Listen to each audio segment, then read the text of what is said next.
Unleash your internet!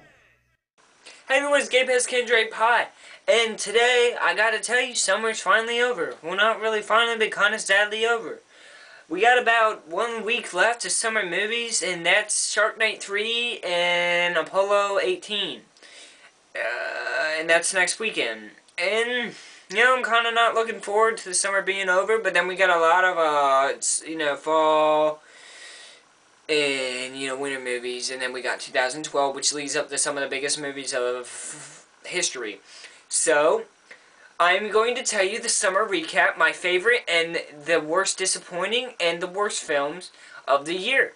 This is Summer Recap 2011. Alright, I am starting with my favorite 3 films of the summer, and number 3 would have to be probably, let me think about this, Green Lantern. Yeah, Green Lantern was probably one of my favorite films of the summer. At least one of the 3. I know everybody's saying that it wasn't that good of a movie, but I actually liked it a lot, and I had a lot of fun with it. The 3D was pretty good, well done for post-production. It was, the animation was really high duty. It was a high duty CGI film, but it was really good. I thought, Ryan Reynolds did his best for the film. I thought that, it added a little bit of thing from, like, when I used to read the comics when I was young. It was like, this was brought to life as a film. And, I mean, it was not the best film I've ever seen, but it was one of my favorite superhero films. It's just because I love the Green Lantern so much. I mean, this movie was pretty good. So, I mean, so that's it. Green Lantern is number 3. Number 2, my favorite summer movies was, probably Thor. Chris Hemsworth did a great job as Thor, and I was really, really doubting Chris Hemsworth as Thor. I just didn't think he was... I didn't really think he was going to be good as Thor. I didn't really even think Tom Hiddleston was going to be good as Loki, and I just didn't think it was going to be a great film. I actually was not... the 3D production was pretty bad. The post-production for the 3D was pretty bad. I thought the movie was really good. It had some really good elements in it. It was funny. I actually liked it a lot better than Captain America, but it was still a really good film. Yeah, it was really... Yeah, I loved it. Thor is number 2 of my summer movies. My, top 1 summer movie, would have to be Rise of the Planet of the Apes. This movie was exceptionally good. Very, very good. Probably one of the best Planet of the Apes movies ever. And that's a lot to say, because there was a lot of Planet of the Apes films, and the first 1960 or 1950, whenever it was first made, was the best one to me until I saw this one. The most horrible one was probably the Tim Burton one, and that wasn't even a Planet of the Apes film. It was horrible. They've got Paul Giamatti to play an ape. Oh God, it's so bad. This one was probably Rise of the Planet of the Apes, with James Franco, was probably my favorite film of the summer, and it gets number 1 top film of the summer.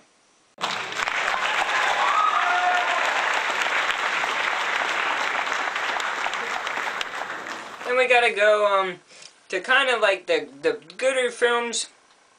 Like the good films, not the great films that were my favorite, but the films that I liked. And I have 3 of them. The number 3 film is Crazy Stupid Love. I enjoyed that. Thought that was really good romantic comedy, because they usually fail me. I would see a romantic comedy film that I liked, and it would end up being pretty bad. And this was just like it worked. I liked it. I own it on Blu-ray or DVD, which either one. I feel like I don't really own comedies on Blu-ray. If I like a film that much that it's a comedy, I'll probably buy it on DVD. The film was exceptionally good.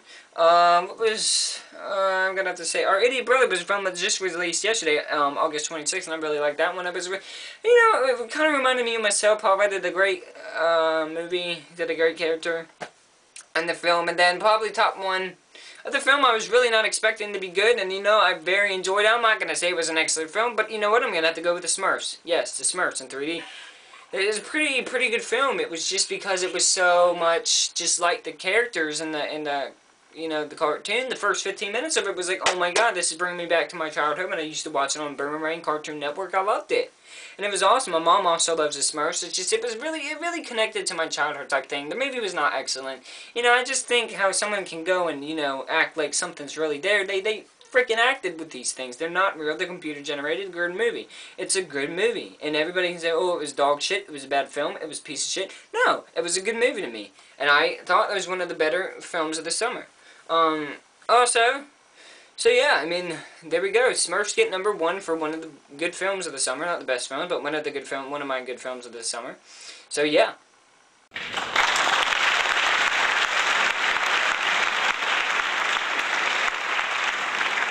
And then finally we get to some of the worst and the most disappointing films of the summer. And the third most disappointing, I'm not going to say it's a bad movie because I didn't think it was, is 30 Minutes or Less.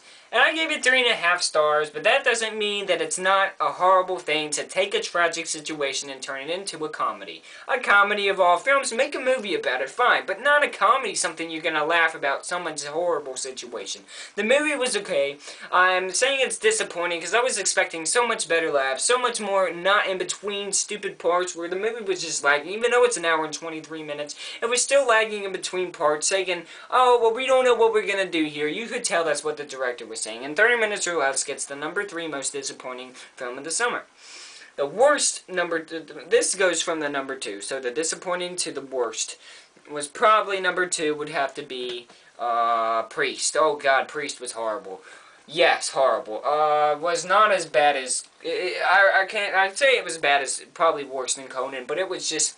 It was an hour and 23 minutes. It was just horrible. It was supposed to convert to 3D. I didn't go see the 3D because I had a choice for the 2D, so I was like, you know what? I'll go see it in 2D. I'm not going to pay the extra bucks. So we ended up spending, I ended up spending $40 on it for 3 people, so the tickets were about, and we got taxed now in North Carolina for movies. At least we did that weekend. I don't know if I'm getting taxed for my films that I've recently saw, but I know that weekend it was $40 for the tickets, and we didn't go see it in 3D. It was probably about $10 a piece. And we only 3 people went, so I don't know why it was so much money, but anyway, the film was not good at all. It was boring, it was stupid, it was just a horrible storyline. Even though it was based on those Japanese type anime comics, they were really good. That graphic novel type thing, I read that. It was pretty good. I mean, the only reason I gave it 2.5 is because of that beginning thing. It was good, but we're getting more sequels of Priest, and that Priest sucks. Priest sucks. Don't see it. Don't see it in 3D. Don't get it on Blu-ray 3D. I saw it recently came out on Blu-ray. Don't watch it. It sucks. That unrated version is even worse than the regular thing. I thought maybe it's going to redeem itself. I watch it on iTunes, and it's freaking worse than the actual movie. It's so stupid. It's a horrible film. Just don't. Oh, I hate it. And then we go to And then we go to one of the worst and the most disappointing films, which is Conan the Barbarian. Oh God, it's so bad. It's not, I can't say it's bad, but it's not good at all. It's just like, it's not horrible. I don't know how to describe it. It's just like, you take something good that you have for like 40 years, you say, okay, you know what, we want to remake this. Remake it right. Don't redo it like that. Come on, man. They made it so boring. It's kind of unbearable to watch. You love those cheesy parts. It is pretty cheesy, but it's like, it's pretty cool in the beginning. When it's like, you know, this is cheesy. It's probably going to be a pretty dumb movie, but then you're expecting like an hour and 30-minute movie. 2 hours and 9 minutes. 2 hours and 9 minutes. Come on, man. You don't want to see some guy this big on a horse and with a chick that he treats like shit, and they end up making out. They end up having the best sex ever with a shitty sex scene, but he's rocking her like a boat. They have the best sex ever, and then he's just like, okay, bye. If I had sex with a girl like that, I'd be with her for 10 damn years. Ugh. But anyway, it's just pretty bad. You see this guy. Ugh. The whole time, it's just so unnecessary. I'm just like, God, make it stop. 3D, hurt my eyes. Pin, needle, you know what I said. Anyway, Conan the Barbarian gets one of the worst films of the summer. The #1 worst film of the summer is Conan the Barbarian, starring Jason Momoa. Jason Momoa is probably going to get the worst film of the year. Probably going to get a Razzie for the worst actor. And this, you know, this is pretty bad. Yeah, there you go. This is my summer movie recap, and I hope you enjoyed it. I actually want you guys to subscribe. Make sure you subscribe. This is a summer recap 2011. 2011, another summer gone. Now, next weekend, we have Shark Night 3D. In 3D, of course. What else is the world going to be without 3D? You know, without paying $3 extra. You're not gonna, you know, you're not gonna enjoy the film if it's not in 3D. Of course you won't. You can't enjoy a movie without a splitting headache. But anyway, then we got Apollo 18, the film that I've been waiting for about 8 years since Apollo 13 came out. Even though I know they're not related, I thought it was going to be related. Then we find out, oh, it's like kind of like a Paranormal Activity film on the moon, but it's going to be a pretty good movie, and you know, I'm looking forward to it. I'm not expecting big out of it. I'm expecting pretty much like a pretty much like a Paranormal Activity film on the moon. But yeah, so next weekend you get 2 reviews from me, and this is Gabe Hess, Scans Rate Pie, unleash your inner nerd. Subscribe and watch some of my other videos only on Gabe Hess Reviews. Unleash your inner nerd.